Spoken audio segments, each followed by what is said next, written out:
تو خدا شناسی تو دور کی بات ہے، میں کہتا ہوں کہ انسانیت شناسی کا نور بھی نصیب نہ ہوتا اگر حضور تشریف نہ لاتے۔ اور انسانیت شناسی تو بہت دور کی بات ہے، خود شناسی کا نور نصیب نہ ہوتا اگر حضور تشریف نہ لاتے۔ انسان کو یہ بھی نہ پتا چلتا کہ میں کون ہوں، اور جسے یہ بھی خبر نہ ہو کہ میں کون ہوں، اس کے پلے ہوتا کیا ہے؟ مجھے بتائیے، اشرف المخلوقات ہے، وَلَقَدْ كَرَّمْنَا بَنِي آدَمَ کا تاج انسان کے سر پہ رکھا ہوا ہے، لیکن پتھر کے بنے ہوئے مادو کے سامنے ہاتھ جوڑ کر کے اپنی مرادیں مانگ رہا ہے۔ کیا اس کا فہم و ادراک، عقل و خرد اس کو نہیں بتا رہے کہ یہ پتھر کی مورتی بے جان مجسمہ اسے کچھ نہیں دے سکتا؟ مٹی کے بنے ہوئے مجسمے کے سامنے ہاتھ جوڑ کر کے اسے اپنی حاجتیں طلب کر رہا ہے۔ انسان کی تاریخ تو اتنی شرمناک ہے، اتنی دردناک ہے، اور اتنی بےہودہ ہے تاریخ، اگر غور کیجئے تو اس نے پتھروں کو، حشرات الارض کو، چوپایوں کو، درندوں کو، حتیٰ کہ یہ مچھلی پکڑنے کے لیے کانٹے کے ساتھ آپ یہ جو کیچوا لگاتے ہیں، کسی زمانے میں یہ بھی انسان کا معبود رہا ہے۔ اس نے درختوں کو پوجا، اس نے حشرات الارض کو پوجا، کیڑوں مکوڑوں کو اپنا معبود مانا، اس نے رینگتے ہوئے کیچووں کو اپنا خدا سمجھا، سانپوں کے آگے اپنی پیشانی کا تقدس پامال کیا، درختوں کو اپنا معبود مانا، چلتی ہواؤں کو، بہتے پانیوں کو، جلتی آگ کو اپنا خدا کہا۔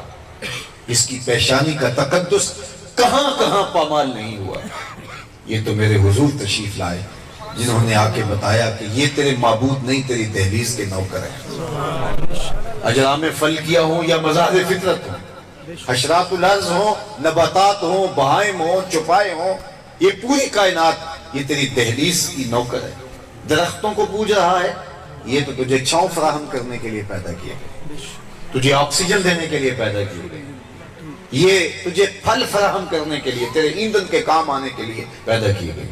جانوروں کی پرستش کرتا ہے، یہ تیری سواری کے لیے، بار برداری کے لیے پیدا کیے گئے، تجھے دودھ اور گوشت کی ضروریات وہم پہنچانے کے لیے پیدا کیے گئے۔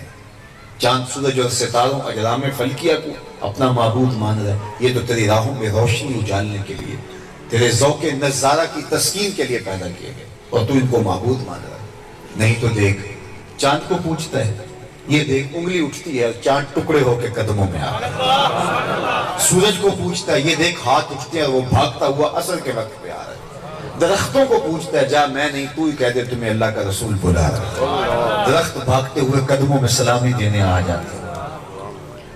جانوروں کو پوچھ رہا ہے، یہ دیکھ یہ قدموں میں سجدہ ریز ہو رہے ہیں۔ حشرات الارض، چوپائے، پوری کائنات حضور کے گرد گھومتی دکھائی دیتی۔ اقبال نے کہا تھا، گردے تو گردد حریم کائنات، گردے تو گردد حریم کائنات، از تو خواہم یک نگاہ التفات۔ پوری کائنات تو حضور کے گرد گھوم رہی ہے۔ اے تماشا گاہ عالم، روئے تو کجا بہرے تماشا می روی۔ پوری کائنات تو تجھے ڈھونڈنے نکلی ہے، انسان تو کدھر بھاگ رہا ہے؟ یہ اشرف المخلوقات ہو کر کے حشرات الارض کو معبود سمجھ رہا ہے۔ 21ویں گریڈ کا آفیسر ہو اور درجہ چہارم کے ملازم کو سیلوٹ کرتا پھرے تو لوگ کہیں گے اس کو اپنے منصب کا ہی نہیں پتا، یہ کس لیول کا ہے اور اس کو پتہ ہی نہیں ہے کس کو سیلوٹ کر رہا ہے۔ اشرف المخلوقات ہو، وَلَقَدْ كَرَّمْنَا بَنِي آدَمَ کا تاج سر پہ رکھا ہو، اور مٹی کے مادوں کو خدا سمجھ رہا ہو، درختوں کو معبود سمجھ رہا ہو، چوپایوں، حشرات الارض کو خدا سمجھ رہا ہو، تو یہ میرے حضور نے آ کے بتایا یہ تیرے معبود نہیں ہیں، یہ تیرے نوکر ہیں۔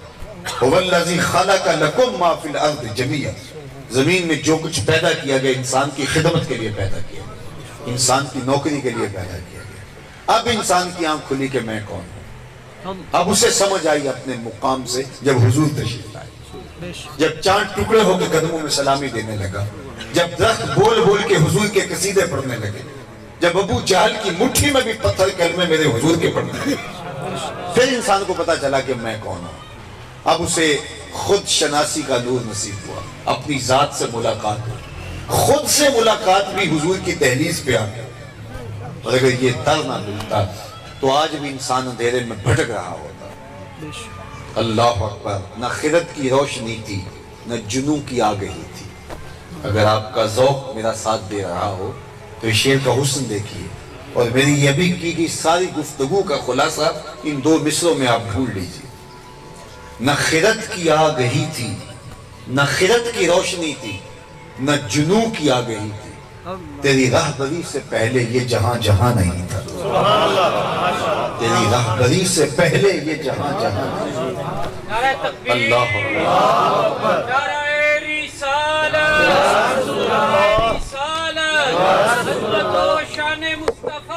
تیرے آستان سے پہلے کوئی آستان نہیں تھا، تیرے آستان سے پہلے کوئی آستان نہیں تھا، میں وہ زمین تھی جس کا کوئی آسمان نہیں تھا۔ نہ خرد کی روشنی تھی، نہ جنوں کی آگہی تھی، تیری رہبری سے پہلے یہ جہاں جہاں نہیں۔ زندگی کا نور ملا ہی حضور کی دہلیز پہ آگے، اسی چوکھٹ پہ آکے انسان کو پتا چلا کہ میں کون ہوں۔ اب اس کا لہجہ ہی بدل گیا۔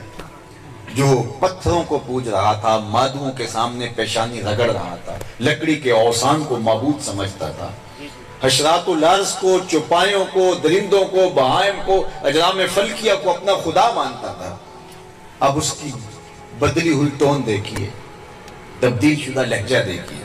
اب وہی انسان پکارتا دکھائی دیتا ہے۔ فرشتہ کہنے سے میری توقیر گھٹتی ہے، فرشتہ کہنے سے میری توقیر گھٹتی ہے، میں مسجود ملائک ہوں، مجھے انسان رہنے دو۔ کہتا ہے خبردار مجھے فرشتہ کہا، اس سے بھی میری عزت میں فرق آتا ہے، اس لیے کہ فرشتوں کی پیشانی تو میرے لیے جھکتی رہی۔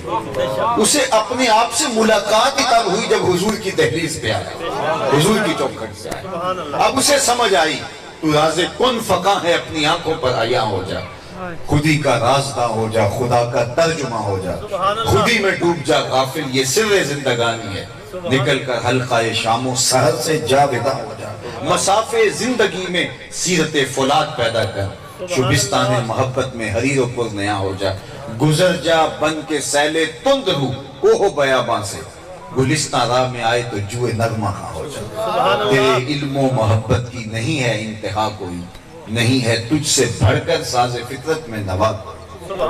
کائنات میں تو تیرے سے بہتر کائنات میں کوئی ہے ہی نہیں، تو مقصود ہستی ہے، تیرے دم سے بزم عالم میں اجالا ہے، لیکن تو سمجھ ہی نہیں پایا کہ میں ہوں کون، اپنے آپ سے تیری ملاقات ہی نہیں ہوئی، اس لیے کہ تو اس دہلیز پہ نہیں آیا، اور جب تو اس دہلیز پہ آئے گا پھر تجھے پتا چلے گا کہ تو ہے کون اور تیری شناخت کیا ہے۔ کانپتا ہے دل تیرا اندیشہ طوفان سے کیا، ناخدا تو، بحر تو، کشتی بھی تو، ساحل بھی تو، دیکھ آ کر پوچھائے چاکے گرے باں میں کبھی، کیس تو، لیلہ بھی تو، صحرا بھی تو، محمل بھی تو، پائے ناکامی کہ تو محتاج ساکی ہو گیا، میں بھی تو، مینا بھی تو، مستی بھی تو، محفل بھی تو، آہ کس کی جستجو آوارہ رکھتی ہے تجھے، راہ تو، راہ رو بھی تو، راہبر بھی تو، منزل بھی تو، بے خبر تو جوہر آئینہ ایام ہے، تو زمانے میں خدا کا آخری پیغام ہے۔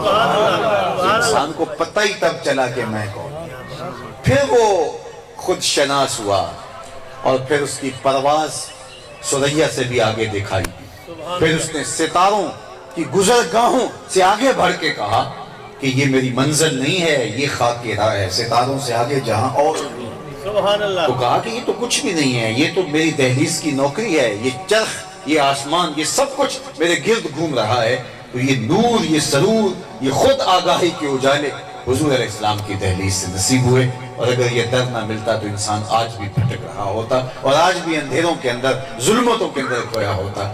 اس لیے خدا شناسی تو بہت دور کی بات، ہم خود شناس بھی نہ ہوتے اگر حضور کی دہلیز نصیب نہ ہوتی۔ آپ اپنی ہمسائیگی میں دیکھ لیجئے، دور نہیں جائیے گا، بالکل آپ چند قدم جاتے ہیں تو وہاں پی ایچ ڈی ڈاکٹر ہے، اور وہ گائے کے پیشاب کو تبرک سمجھ کے لے رہا ہے، M B B S doctor ہے، گائے کے پیشاب کو تبرک سمجھ کے لے رہا ہے، اور بتوں کے آگے ہاتھ جوڑے کھڑا ہے۔ اس کا فہم و ادراک، عقل و بینش یہ نہیں بتا رہے کہ جو اپنے بدن پہ بیٹھی مکھی بھی نہ اڑا سکے میری ضروریات کا کفیل کیسے ہو سکتا ہے۔